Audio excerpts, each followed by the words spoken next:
هاقول لك على 6 حاجات سهلة وفي إيدك وتقدر تعملها عشان تحمي نفسك من أمراض القلب. العامل الوراثي فعلًا بيلعب دور كبير، بس مين قال لك إن ما فيش في إيدك حاجة تعملها؟ بسم الله والصلاة والسلام على أشرف خلق الله.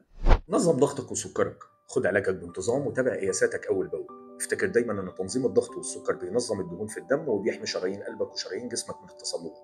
امنع التدخين بكل صوره. التدخين بيأذي جدران الشرايين وبيزود احتمالات التصلبات وبيزود استعدادك لتكوين جلطات. ظبط الدهون، قلل السمين والمقلي والمحمر، ولو ماشي على دواء الدهون ما توقفوش من دماغك. لو وزنك زايد خس، خلي معامل كتلة الجسم بين 18 و25 ويا ريت ما يزيدش عن 30 بأي حال من الأحوال.